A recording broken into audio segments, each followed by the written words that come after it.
Moi, c'est Anatovi Clément Serge, beaucoup plus connu avec le pseudo de Tchatcho, artiste, comédien, producteur, réalisateur nigérien. Et aujourd'hui, nous sommes là au MICA, au marché international du cinéma africain, dans le cadre de promouvoir ce cinéma, dans le cadre de faire connaître nos institutions, nos productions et tout ce qu'on a dans l'audiovisuel. Et aujourd'hui, je suis venu avec un projet panafricain intitulé Afrique c'est nous. Afrique c'est nous, c'est un projet panafricain qui regroupe pour la première édition 6 pays, le Bénin, le Burkina, le Togo, le Tchad, la Côte d'Ivoire et le Niger. Et c'est un concept qui est en 3 parties. La première partie, nous avons les productions dans chaque pays. On se déplace avec notre équipe, on fait une série de 15 épisodes de 7 minutes. Et après la post-prod, quand les PAD seront prêts, nous allons organiser un grand festival qui va rassembler tous ces pays au Niger pour pouvoir découvrir ces séries. Et tertio, un grand long métrage va se réaliser avec tous les comédiens qui se retrouveront. Et à l'instant que je vous parle, on a déjà fini la production du Burkina, du Togo, du Niger, du Bénin. Il ne nous reste que le Tchad et la Côte d'Ivoire. Et j'espère qu'avec la participation des autorités du Tchad, on arrivera à atteindre nos objectifs.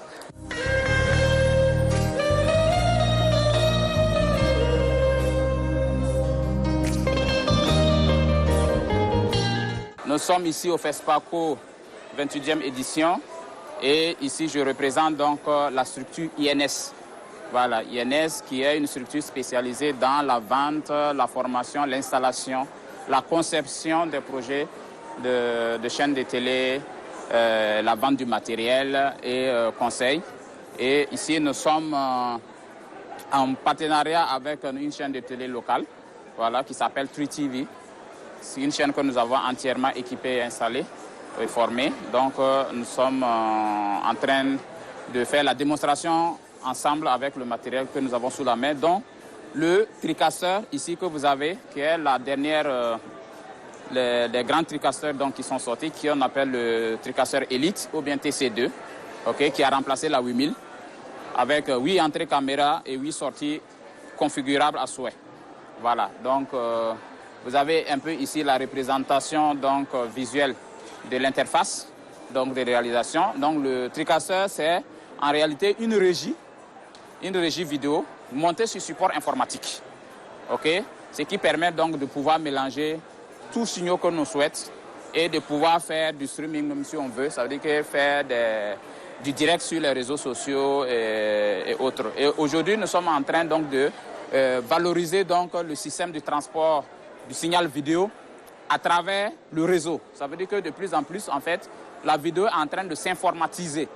Voilà, ça veut dire qu'avant, on était sur les supports beaucoup plus au broadcast télévision, où il faut tirer une panoplie de câbles pour pouvoir retransmettre le signal d'un seul élément, d'un seul appareil. Aujourd'hui, avec la numérisation, nous sommes sur la technologie NDI aujourd'hui, le Network Device Interface. Ce qui permet donc, si vous remarquez donc sur nos installations, sur nos caméras ici, vous avez un seul câble qui arrive au niveau de chaque caméra.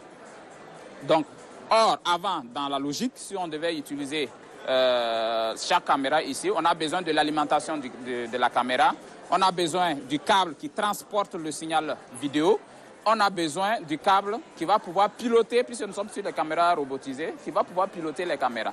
Mais avec cette technologie donc NDI, nous sommes arrivés à la possibilité donc de transporter tous ces 3 signaux-là et même plus sur un seul câble. Donc c'est pour ça que vous remarquez au niveau des caméras qu'il n'y a qu'un seul câble qui est au niveau de chaque caméra. C'est le même câble qui fournit l'alimentation à la caméra. C'est le même câble qui va transporter le signal de la caméra en temps réel. Et c'est le même câble qui va permettre donc de donner la commande au niveau donc de la tête donc, de la caméra. Voilà. Donc, c'est cette technologie que nous sommes en train de vulgariser aujourd'hui pour faciliter l'exploitation au niveau de nos partenaires, de nos clients.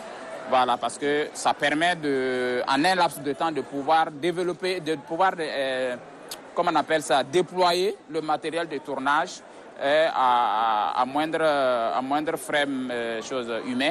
Voilà, donc c'est ce qu'on valorise aujourd'hui.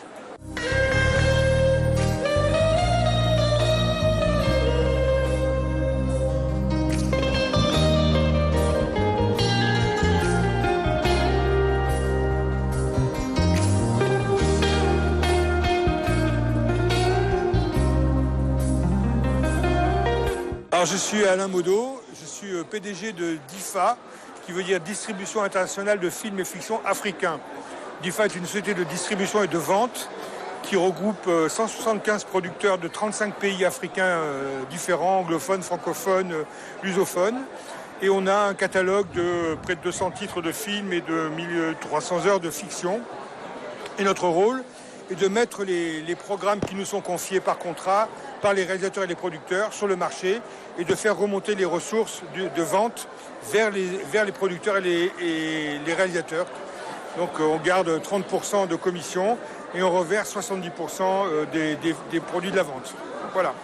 Donc on fait de la promotion des films, on accompagne les producteurs et les réalisateurs sur le marché international, on les représente dans des événements comme celui-là ou comme Cannes ou comme d'autres et on fait le travail de promotion de leurs œuvres. Les difficultés dans ce travail, elles sont multiples. La première, c'est souvent les budgets des clients qui sont relativement faibles. Donc ça, c'est quelque chose sur lequel on se bat et on essaie de faire en sorte que les clients qu'on vient voir, on a les projets qui correspondent à leur budget. La deuxième chose, parfois, c'est l'économie grise. Beaucoup de producteurs, de réalisateurs sont des gens de bonne volonté et pas fondamentalement malhonnêtes, mais souvent ils n'ont pas de société créée, ils ne connaissent pas les règles internationales, il y a des contrats, et c'est souvent quelque chose qui peut bloquer le processus de vente, parce que nous, on veut garantir aux clients l'exploitation paisible de ce qu'ils ont payé pour voir. Enfin, c'est encore un peu des problèmes de qualité, d'écriture, de développement, voilà. Comme il n'y a pas beaucoup d'argent dans le secteur, les gens il s'agit pas c'est pas parce qu'on achète une caméra qu'on devient réalisateur. C'est pas parce qu'on achète un magnétoscope qu'on devient tout d'un coup un bon preneur de son. Il faut être formé. C'est pas parce qu'on a écrit ça pour le mariage de sa cousine qu'on devient un grand auteur. Donc il y a aussi de la formation, il y a aussi de l'expérience et du travail en commun qui sont importants. Et nous, dans DIFA, on essaie aussi de faire travailler les Africains ensemble d'un pays à l'autre sur des projets communs. Moi, c'est Renaud Masbey, je suis cinéaste. Je suis dans la délégation tchadienne. On est au MICA.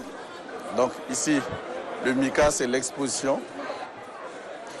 On expose tout ce qui est au pays, que ce soit le tourisme, les films en compétition. On fait la promotion du pays. On vend tout ce qu'on en a comme de l'art. Le marché international du film, c'est de la visite. À travers cette visite-là, on noue des contacts. À travers ces contacts qui nous permettent soit de vendre des films, soit aller dans des festivals, soit mettre en valeur nos comédiens et tout ce qu'on a comme du tourisme. Voilà, les gens viennent, ils vous posent des questions concernant votre pays. Qu'est-ce que vous avez comme l'art? Tout ce qui est dans le 7e art, les gens posent des questions.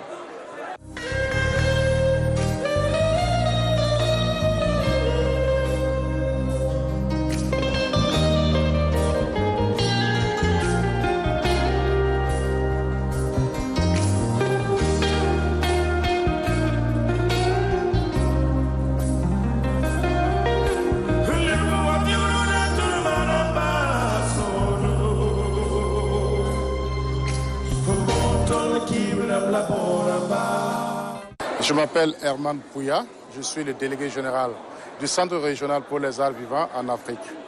Donc le centre régional pour les arts vivants en Afrique, CERAV Afrique, est un centre de catégorie 2 de l'UNESCO et qui a pour mission la mise à disposition des ressources documentaires sur la convention de 2005 de l'UNESCO. Disons que nous sommes là au MICA pour présenter le centre, pour rendre le centre encore plus visible, parce que l'une des missions aussi de la délégation générale est de faire en sorte que le centre puisse être ancré au niveau régional, au niveau africain.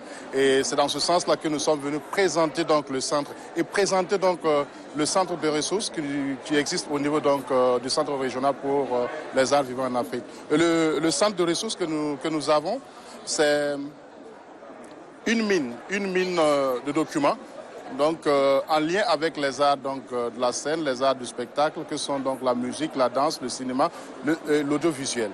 Donc, tous ces documents, toute cette documentation que vous avez là devant vous traite donc de ces thèmes-là, des thématiques donc du cinéma, de la danse, du théâtre et de l'audiovisuel. Il faut dire qu'à l'étape actuelle donc de l'évolution du centre, les choses bouge. Ça bouge en ce sens que les États africains participent aux activités que nous menons et ils participent à toutes les initiatives, donc, j'allais dire, faites par le centre. Et dans ce sens-là, on peut dire que ça bouge à notre niveau. Les États africains sont intéressés donc par ce que fait le centre, par ce que fait CERAV Afrique. Donc à ce niveau-là, je pense qu'il y a de quoi quand même dire que les lits bougent au niveau donc, du Centre régional pour les arts vivants en Afrique. D'abord, pour que le pays puisse intégrer au centre, il y a plusieurs niveaux. Il faut d'abord que le pays sache que le centre existe déjà et qu'il connaisse bien entendu les objectifs du centre.